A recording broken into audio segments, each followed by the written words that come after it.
Because emergencies don't wait. Ally Medical ER, when moments matter.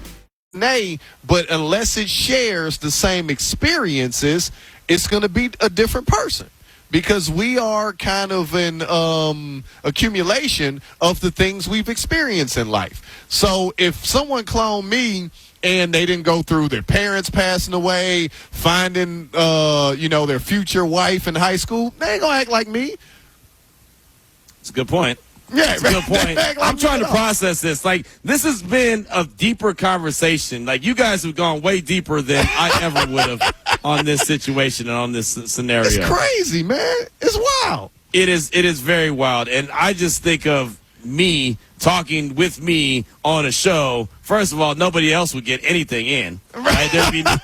If it was me and me, like me and you is one thing, right? Right, but exactly. Me and me, like I don't think anyone would understand what the hell we're saying.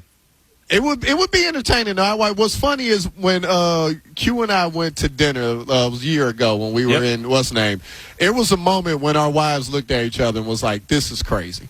You know, it's like these two dudes are too much alike. This is wild. Yes, but we also have our little differences too, which that's what's in kind of makes things fun. But man, at time, you got enough money to do whatever you want. It just feels really weird. I don't know how many people saw this story and was like, oh, that's dope. Right. Okay, this is going to be weird, but, I mean, since we are here on Game Night on ESPN Radio on the all-new ESPN app, if you could clone one athlete from back in the day, or anyone, who would you clone? Man, I'd clone Babe Ruth and want him to play baseball nowadays so everybody could see, like, he was good for his time, not necessarily could hang today. I think I would clone AI just so I could see Allen Iverson do his killer crossover again and bring back the style. I don't know, maybe. If he don't grow up where he grew up at, he probably couldn't do it. College Football Saturday on ESPN Radio. It's a critical Big Ten showdown. Both 4-1 in the Big Ten. 9th-ranked Oregon and 20th-ranked Iowa go head-to-head in Iowa City. Coverage begins Saturday at 3 Eastern, with kickoff at 3:30 Eastern on ESPN Radio and on the ESPN app. You're standing inside a secret prison. It houses the Nazi high command. I'm going to put Hermann Goering on trial. Sony Pictures Classics presents Nuremberg, starring Academy Award winner Russell Crowe, Academy Award winner Rami Malek, and Academy Award nominee Michael Shannon. Do you plead guilty or not guilty? Order! Nuremberg opens only in theaters everywhere November 7th. This college football moment is brought to you by ServPro. College football teams have moments they recovered from and made it like it never even happened. Like on October 2nd, 1993, when the University of California faced a 30-0 halftime deficit to Oregon. Cal went on a remarkable 42-11 run in the second half to capture a 42-41 victory, one of the largest comebacks in college football history. ServPro, like it never even happened. This message is for Shauna, my mom, who just finished her high school diploma. I wanted to say I'm so proud of you for finishing school. You told me it's never too late to achieve your dreams. I hope to make you as proud as you have made me. When you graduate, they graduate. Finish your high school diploma for you and for them. Visit finishyourdiploma.org to find free and supportive adult education centers near you. Brought to you by the Dollar General Literacy Foundation and the Ad Council. Trade alerting here. The fans here. The Stanley Cup, yeah, you guessed it. It's here on ESPN. Watch all season long on ESPN and the ESPN app. College Football Saturday on ESPN Radio. They've been grabbing the 2 and into the end zone. Indiana, touchdown. Undefeated and ranked number 2 in the nation, the Indiana Hoosiers head to Penn State to face the Nittany Lions. If you want a team that I might least like to play, Indiana would certainly be at the top of the list. Second-ranked Indiana at Penn State.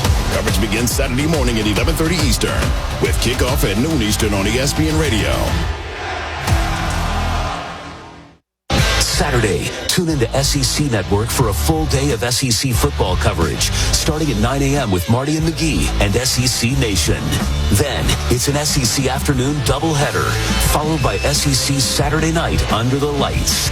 Later, break down the day's action with SEC football final postgame.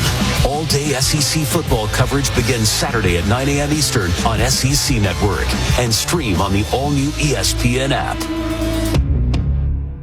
The Fantasy Focus Football Podcast. Fact versus feeling. Joe Flacco is an elite fantasy quarterback that is a must start. That is going to be a feeling for me as well. Listen, I was all in on Zaddy Joe. Check it out on YouTube or wherever you get your podcast. Hi, my name is Ed Clements. I'm joined by Jeff Ford every afternoon, 4 to 6, on the brand new 102.7 ESPN. Talk a lot of sports, 4 to 6.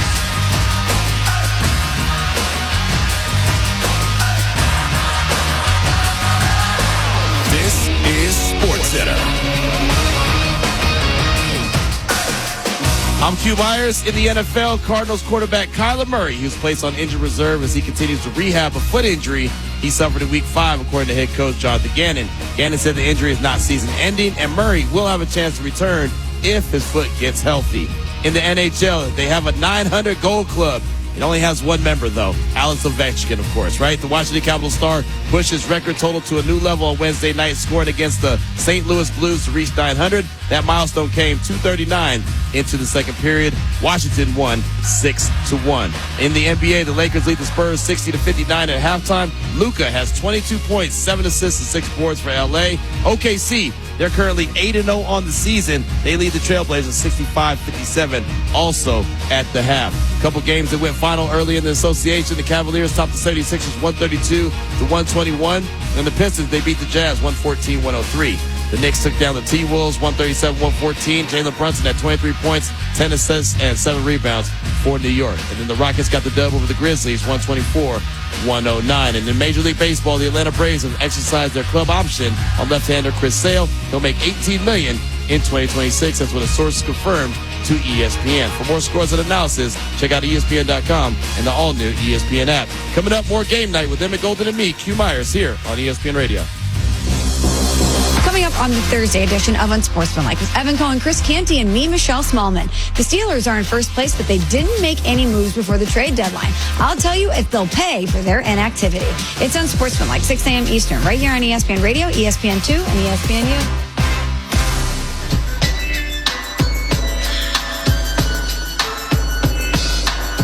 Nothing but a G thing, baby. It's actually game night here on ESPN Radio. The all-new ESPN app, Sirius XM Channel 80, and TuneIn. We're presented by Progressive Insurance. He's a G. He's Emmett Golden. Absolutely. I'm Q Myers. I don't think there's a song with a Q in it, but that's okay. No, but that's all right. You know, G's are close to Q's. Are they? Are they? Yeah, just one. The Q just closes. The Really? G is open and it has a line. Really? That's where we're going? Look, man, I'm I have another technicality if it's an open forum. If we're taking calls. Eazy-E has the song that I played on the top of hour called No More, but it's a question mark, so it's No More Q's. Does that count? Okay, we can rock with that, but why would we say no more? That might be working against us. Maybe some people want to turn the radio off when you Damn, hop why on. would you encourage that? Why would you even say I'm not saying I would. They're not listening as it is, so. Emmett, it be your own people. All the time. It be your own people. He killed me like 2 weeks ago when I was like, I like the Giants because, teams that struggle remind me of the Browns, and he killed me for it. So, okay, because I want to be compared to the Browns. It be your own people, like I said, that take you down. Exactly. Again, it's game night on ESPN Radio, the all-new ESPN app, Sirius XM Channel 80, and TuneIn. We are presented by Progressive Insurance, and it's Wednesday. You know what that means? Everybody in the NFL has got to talk, and we like to listen like this. It's time to hear from some of the biggest names in the NFL. Every team comes into this thing searching for the same thing. We take you inside the locker room on game night. Well, Emmett, if we're going to go inside the locker room, we've got to at least hear from the New York Jets, right? They did the most when it came to the trade deadline. They traded Sauce Gardner to the Colts, got a couple first-round picks, traded Quentin Williams, another Q, to the Dallas Cowboys, got a second-round pick and a first-round pick in return. So they've got a lot of draft capital that they're going to try to build that team up for Aaron Glenn, another G. So let's hear from Aaron Glenn on the trades of Gardner and Williams. It was a pretty intense day, but for the most part, just getting calls from a lot of different teams, and when the opportunity presents itself for us to be able to build this team, it's hard to pass it up. You know, listen, those two guys are great players. We all know that, all pro players. But the one constant in this league is change. And I've said that to all our players, not just today, but throughout this season, that this is a fluid game, fellas. And listen, players come and go, coaches come and go. But the one thing that I do know, with change, there comes opportunity. And I think Sauce and Quinn is going to have a great opportunity with those teams. But I also know there's a lot of opportunity for our guys here, too, though. Man, a wise man once said Van Gogh didn't use dynamite, right? So it's easy to blow things up. Feel me? Easy to blow things up, right? But you want to build a team? You want to draft properly? Having the picks don't mean that you are going to hit on all of them. Trust me, I know. Just because you have 5 first-round picks in the next 2 years doesn't mean you're going to find your franchise quarterback and a bunch of future Pro Bowlers. You hope that you do. Tearing it down is easy. The hard part is building it. Right, but, you know, to the Jets' credit and to Aaron Glenn's credit, one, I think that's a commitment to Aaron Glenn that, hey, look, you're not in trouble after one season. And it's been a rough season. They're 1-7. I think that they recognize don't have a quarterback, don't have this, that, and the other. Like, there's a lot of issues that they have. Need some offensive linemen. Like, they need a lot of talent. And for them to identify that these problems are here, and the best way to do this is get rid of some of our biggest assets. And look, Sauce Gardner was really good his first couple years in the league, and he's good. Right, I like him a lot, but he hasn't played at that level that he did the first couple years. And Quentin Williams is getting a little bit older, and so for them to be able to get the return that they did on from the Dallas Cowboys, I think that that's a really good opportunity. But you're absolutely right. You have to hit on your picks. Look, we might be talking about this a year from now and say, man, Aaron Glenn's not a very good head coach. I don't believe that. I think Aaron Glenn's going to be a really good head coach. I think he set a standard there. From the moment that he got in the door when he decided Aaron Rodgers wasn't that guy and he didn't want him and told him to take his ball and go play elsewhere, which he did. I just think that he set kind of that same standard that Dan Campbell set when he arrived in Detroit. I'm just hoping that the Jets rock with him and let him ride this thing out. I think that they're going to get it turned around. Now, again, a year from now, I could be like, man, he stinks. He's a terrible head coach. I think that they got something, though, in Aaron Glenn. So, Jets, stick with the process. Don't get froggy. Don't leap and decide, oh, this is not the right guy for the job. Let's go get someone else. Again, we're taking you inside the locker room here on Game Night on ESPN Radio and the all-new ESPN app. What about the Houston Texans? All right, I said earlier in the show, Emmett, that I was ready to rock with them. I was about to pick them in our quick picks, and then I realized C.J. Stroud is out. He's dealing with a concussion. He got knocked out last week. So what are they going to do with Davis Mills, who steps in as a starter? Here's their head coach, D'Amico Ryans. Yeah, what I expect from Davis is to, do what he's done in the past. He started games in his league before, so it's nothing new for him. But it is a benefit for him being able to get the reps, get the reps throughout practice, getting the walk-through reps, getting every single rep that he can get. Getting on the same page with the receivers, getting the huddle, getting the snap count, all those little things, right? Getting the operation down the proper way. He's done a good job of that. Today he did an outstanding job. Thought we were efficient in and out of the huddle at the line of scrimmage. He did a great job of communicating. So I'm excited to see Davis go play. All he's got to do is take what is there. Right? Don't try to DTM, do too much. Just take what is there. Don't turn the ball over. With that defense that the Texans have, you've got a great opportunity to win. Yeah, you do. That defense will keep you in the game. That's for sure. We know that, and I don't think